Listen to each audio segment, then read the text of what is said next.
नमस्कार दोस्तों, आपका हार्दिक स्वागत है आपके अपने YouTube चैनल पर। दोस्तों, आइए जानते हैं तुला राशि के जातकों के लिए जुलाई 2025 का महीना कैसा रहने वाला है। तुला राशि वालों, इस महीने सूर्य का गोचर महीने के पहले हिस्से में आपके भाग्य भाव में रहेगा, तो वहीं महीने के दूसरे हिस्से में आपके कर्म भाव में रहेगा। अर्थात महीने के दूसरे हिस्से में सूर्य का गोचर काफी अच्छे परिणाम दे सकता है।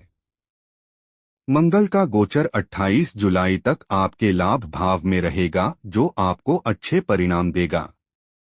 सिर्फ 28 जुलाई के बाद मंगल के द्वारा कुछ कमजोर परिणाम दिए जा सकते हैं। बुध ग्रह पूरे महीने आपके कर्म भाव में रहेंगे, जो कि अच्छी बात है। हालांकि 18 जुलाई के बाद बुध वक्री हो जाएंगे, फिर भी बुध ग्रह आपको ज्यादातर अच्छे परिणाम ही देंगे। बृहस्पति ग्रह आपके भाग्य भाव में रहकर काफी हद तक अनुकूल परिणाम देना चाहेंगे। शुक्र का गोचर 26 जुलाई तक आपके 8वें भाव में है और इसके बाद आपके भाग्य भाव में रहेगा। सामान्य तौर पर ये दोनों ही स्थितियां अच्छे परिणाम दिला सकती हैं। लेकिन 13 जुलाई से शनि वक्री हो जाएंगे, इसलिए अनुकूलता में थोड़ी सी कमी देखने को मिल सकती है। फिर भी शनि ग्रह से अच्छे परिणामों की उम्मीद की जा सकती है। वहीं राहु का गोचर पंचम भाव में बृहस्पति के नक्षत्र में रहेगा। पंचम भाव में राहु के गोचर को अच्छा नहीं माना जाता। केतु का गोचर भी लाभ भाव में रहकर आपको लाभ दिलाने का काम कर सकता है। अर्थात केतु ग्रह के गोचर से अनुकूलता की अच्छी उम्मीद रखी जा सकती है। इस तरह से हम कह सकते हैं कि जुलाई का महीना तुला राशि वाले लोगों के लिए काफी हद तक अच्छे परिणाम देता हुआ प्रतीत हो रहा है। वहीं आपके भाग्य स्थान के स्वामी चंद्र ग्रह हैं, जो हर 2 से ढाई दिनों में अपनी राशि बदल देते हैं। इसलिए चंद्रमा के आधार पर आपके भाग्य के मासिक फलादेश का वर्णन करना उचित नहीं रहेगा। ऐसे में हम दशम भाव पर गोचर करने वाले ग्रह बुध से मिलने वाले फलों पर ध्यान देंगे। बुध ग्रह इस पूरे महीने आपके करियर भाव में रहेंगे, जो सामान्य तौर पर आपके कार्य क्षेत्र में अच्छी उन्नति देने का काम कर सकता है। हालांकि 18 जुलाई से बुध ग्रह वक्री हो जाएंगे, इसलिए छोटे मोटे व्यवधान देखने को मिल सकते हैं, लेकिन कोई बड़ी समस्या नहीं आएगी। वहीं सूर्य ग्रह का गोचर 16 जुलाई के बाद से आपके कर्म भाव में रहेगा। यह भी आपके कार्य क्षेत्र में बड़ी उन्नति और बड़ी तरक्की देने का काम कर सकता है। किसी बड़े व्यवधान के योग नहीं हैं। खासकर 18 जुलाई से पहले का समय व्यापार व्यवसाय के दृष्टिकोण से काफी अच्छा रहेगा। नौकरी पेशा लोग भी इस महीने सामान्य तौर पर अच्छी अनुकूलता प्राप्त करते हुए देखे जा सकेंगे। वहीं आपके छठे भाव का स्वामी बृहस्पति भाग्य भाव में है। सामान्य तौर पर यह अच्छी स्थिति है। हालांकि राहु के नक्षत्र में होने के कारण छोटी मोटे व्यवधान या कठिनाइयां रह सकती हैं। वहीं महीने के दूसरे हिस्से में पदोन्नति की संभावनाएं भी मजबूत होंगी अथवा वरिष्ठों से आपके लिए प्रशंसा प्राप्त हो सकेगी। यानी कि आपके वरिष्ठ सहकर्मी या फिर बॉस आपकी प्रशंसा करते हुए देखे जा सकेंगे।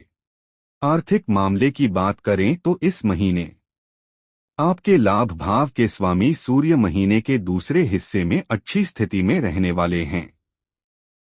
सूर्य से आपक औसत से बेहतर परिणाम मिल सकते हैं।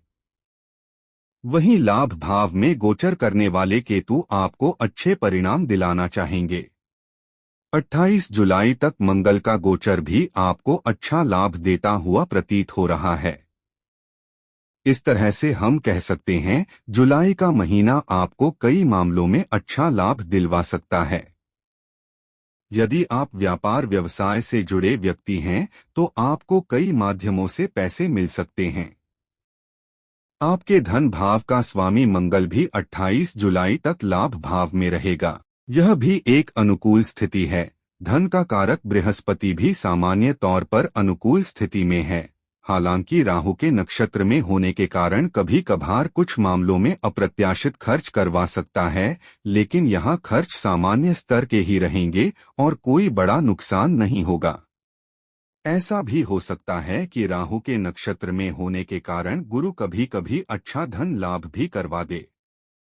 कुल मिलाकर देखा जाए तो आर्थिक मामले में जुलाई 2025 का महीना आपको अनुकूल परिणाम देता हुआ प्रतीत हो रहा है।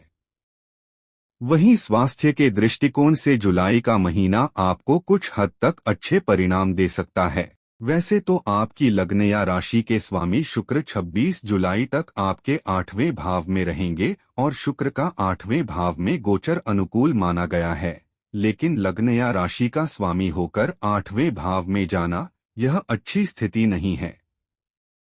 वहीं बृहस्पति पंचम दृष्टि से आपके प्रथम भाव को देखते रहेंगे, यह अच्छी स्थिति है। वहीं आरोग्यता के कारक ग्रह सूर्य भी इस महीने आपके लिए मददगार बने रहेंगे। सूर्य की तरफ से आपको पूरा सपोर्ट मिलेगा, जो आपके स्वास्थ्य को बेहतर रखने में मददगार बनेंगे। कहने का तात्पर्य यह है कि जुलाई 2025 का महीना आपके स्वास्थ्य के लिए सामान्य तौर पर अनुकूल रहेगा। प्रेम व वैवाहिक की दृष्टिकोण से देखा जाए तो इस महीने आपके पंचम भाव के स्वामी शनि ग्रह छठे भाव में रहेंगे। वैसे तो छठे भाव में शनि ग्रह के गोचर को अच्छा माना जाता है, लेकिन प्रेम संबंध के मामले में इस स्थिति को हम औसत कह सकते हैं। वहीं पंचम भाव में ज्यादातर समय मंगल और केतु का भी प्रभाव रहने वाला है।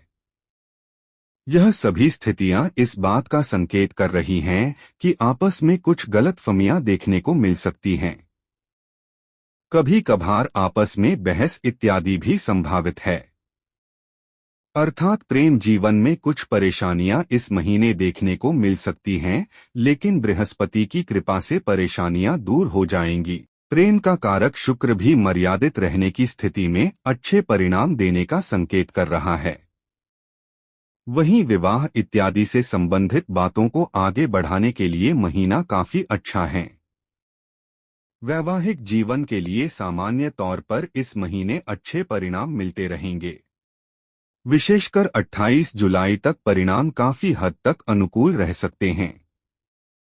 इसलिए हम इसे नकारात्मक नहीं कहेंगे, यानी कि सामान्य तौर पर महीने के ज्यादातर समय आप अपने दाम्पत्य जीवन को भी एंजॉय कर सकेंगे। वहीं पारिवारिक मामलों में जुलाई के महीने में तुला राशि के जातकों को सामान्य तौर पर अच्छे परिणाम मिलते रहेंगे। आपके दूसरे भाव का स्वामी मंगल लाभ भाव में है, यह काफी अच्छी स्थिति है। साथ ही साथ मंगल की दृष्टि अपने ही भाव पर रहेगी, यह भी एक अनुकूल स्थिति है। लेकिन कभी कभार छोटे मोटे विवाद इत्यादि परिजनों के बीच में देखने को मिल सकते हैं। कोई बड़ी समस्या नहीं है। अर्थात पारिवारिक मामलों के लिए जुलाई का महीना अच्छा है। वहीं शुक्र की सप्तम दृष्टि भी अनुकूलता को लेकर कुछ ऐसा ही संकेत कर रही है। भाई बंधुओं के साथ भी इस महीने संबंध सामान्य तौर पर अच्छे बने रहेंगे। वहीं गृहस्थ संबंधी मामलों में भी इस महीने सामान्य तौर पर अच्छे परिणाम मिलने की संभावनाएं हैं। चतुर्थ भाव के स्वामी शनि की स्थिति अनुकूल है। ऐसे में शनि से सामान्य तौर पर अनुकूल परिणाम मिलते रहेंगे, लेकिन 13 जुलाई के बाद शनि के वक्री होने के कारण कुछ व्यवधान गृहस्थ जीवन में प्रवेश कर सकते हैं। अर्थात पारिवारिक जीवन के लिए जुलाई का महीना काफी हद तक अनुकूल है। वहीं गृहस्थ मामले के लिए महीना मिलेजुले परिणाम दे सकता है। महीने के पहले हिस्से में गृहस्थ जीवन में काफी अच्छी अनुकूलता देखने को मिल सकती है, तो वहीं 13 जुलाई के बाद परिणाम मिलेजुले या औसत रह सकते हैं। उपाय। दोस्तों, उपाय जानने से पहले वीडियो को लाइक, शेयर, कमेंट और सब्सक्राइब जरूर करें। धन्यवाद। आपका दिन मंगलमय हो। उपाय। नियमित रूप से मंदिर जाएं और वहां अपने आराध्य को दंडवत प्रणाम करें। मांस, मदिरा और अश्लीलता से दूर रहें।